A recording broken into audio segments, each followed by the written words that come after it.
Hello guys, welcome to my channel. ఇవాళ అయితే మనం ఎల్జీసీ ఆడబోతున్నాం. మీరైతే ప్లే స్టోర్లో, యాప్ స్టోర్లో అవైలబుల్ ఉంది. మీరైతే వెళ్ళి డౌన్లోడ్ చేసుకోవచ్చు. సో మనం ఇక let's start the game.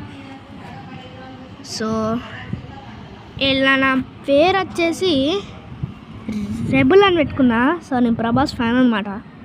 So అందుకే రెబుల్ అని పెట్టుకున్నా. సో స్టార్ట్ చేసేద్దాం only this time. So land వచ్చేసి ఇక్కడ మీకు ఈ ఫ్రీ ఉంటుంది కదా, అక్కడ మీరు లెవెల్స్ అనేది రూమ్స్ అనేది సెట్ చేసుకోవచ్చు. ఇక్కడ నేను క్లియర్ సిటీ అయితే సెట్ చేసుకుంటున్నాం. సో క్లియర్ సిటీ మీకు తర్వాత ఆడి చూపిస్తాను. సో ఇప్పుడైతే మనం ఫ్రీ రూమ్లో అయితే ఆడి చూపిద్దాం. ఆడి అయితే మీకు చూపిస్తాను. సో ఎంజాయ్ చేయండి. సో స్టార్ట్ అయితే అవుతుంది. సో స్టార్ట్ అయితే అయింది గైస్. చూసారు guys, same to same GTA గ్రాఫిక్సే ఉంటుంది ఇలా. సో మీ లీడ్లో